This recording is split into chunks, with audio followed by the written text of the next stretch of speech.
Your city, your vote. Time flies when you're having fun. We're already 37 minutes through this mayoral debate tonight. We sure are. News 10's Joe Sam is in the newsroom now with some questions you've given us over social media.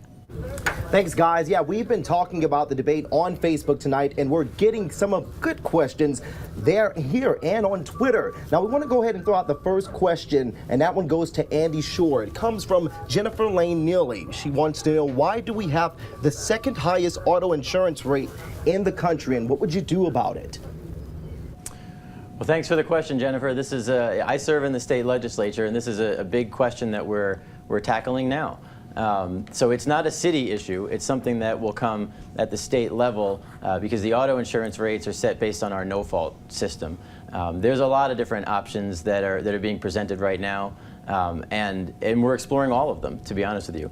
For the city, you know, what you can do is have crime rates come down. Theoretically, insurance should come down.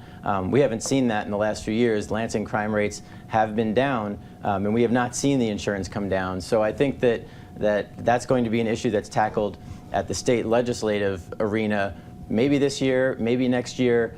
There are two sides very far apart. You know, one wants to basically get rid of your unlimited benefit that you get under no fault. The other wants to deal with things like redlining, things like insurance discounts for credit scoring, which doesn't make sense because we pay up front. So in the city, you know, we need to have a city that people want to come to, that young people want to move to, that seniors want to stay, that neighborhoods are great. We need to have less crime. And those are factors that theoretically should bring insurance down, but it just hasn't played out that way over the last few years. All right, Ms. Clark, your response to the auto insurance question. Well, again, it's a state issue, but one of the things that I have learned is a writing campaign and making sure that your representatives understand what your position is very important.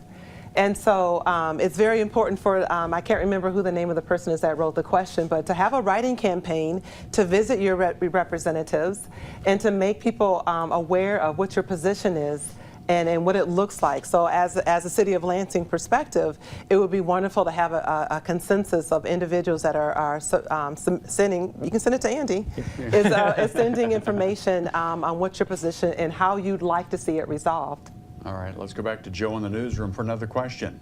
Absolutely awesome. Now, the second question comes from Twitter on Citizen Step, and they want to know, I would like to know if either plans to clean house due to lack of transparency and low morale in departments.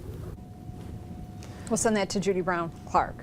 For cleaning house, and well, I'm a woman, so I know how to clean a house, and low morale. You know, I think morale it starts from the top down. I think with new leadership, it sets the tone of, you know, I'm coming in, it's high performance. It's how do we move and meet the needs of the city? How do we leverage new businesses? How do we retain? We've got 7 different higher education institutions around the city of Lansing. So we have them for their, whether they're doing an associate degree or 4-year degree or graduate degree, we have them here in this area for a length of time. We just need to retain them. So I think that level of energy with a very strategic plan, those are the kind of things that can rejuvenate and take performance or low energy departments and bring it up to a level of, you know, people are excited to work at the city. They're excited of seeing this vision come into fruition.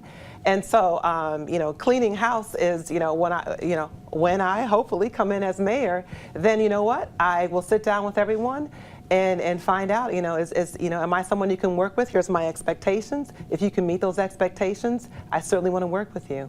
All right, Mr. Shore, what would your approach be? Yeah, I'm going to come in and we're going to evaluate everything. We're going to establish metrics. We want to have good customer service. You know, there is a lower morale, depending on which department you're talking about. And a lot of that changes with change. You know, we're going to have a new mayor. There's just no doubt about it. And so some of the morale will come back because of that, because of a new administration. Will I clean house? I don't know. You know, that's putting the cart before the horse. First, the citizens have to like my vision, and then we go in there and we look and see where are the issues, and you know, where do we need to make changes? Do people buy into the vision that I have, that the citizens elected, or do they not? So I'll have all those conversations on day one when we get in there. That's going to be, you know, the plan. All right, we'll throw it back to Joe for another question. Well, thanks, guys. The final question is going to be coming from Facebook, and it comes from James Jackson. He wants to know, what's one quality that you admire about the other candidate? With you, Mr. Shore. Sure. We got this question in the first debate that we did probably 100 years ago, it feels like. And I'll say, I've gotten to know Judy through this campaign. We did sit down early. I am impressed with her passion for the city. She is here. She stayed here. She lives here. I can't jump hurdles like she can, and that's a silver medalist, reference.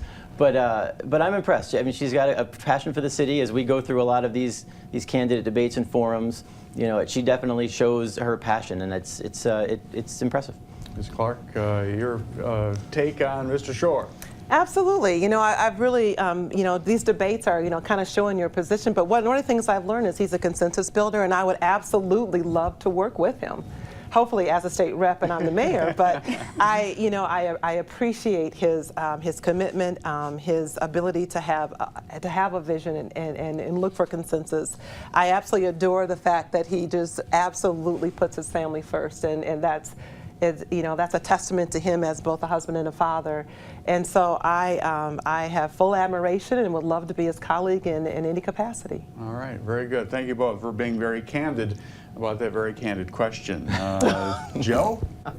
Well, guys, that'll do it from here. We're going to keep the conversation going on Facebook. And of course, we want you to join us on there on our News 10 Facebook page and on Twitter using the hashtag WILXDebate. That's going to do it for me from the studio. Back to you guys.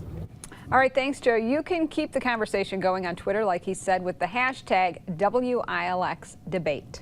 Now, one last question.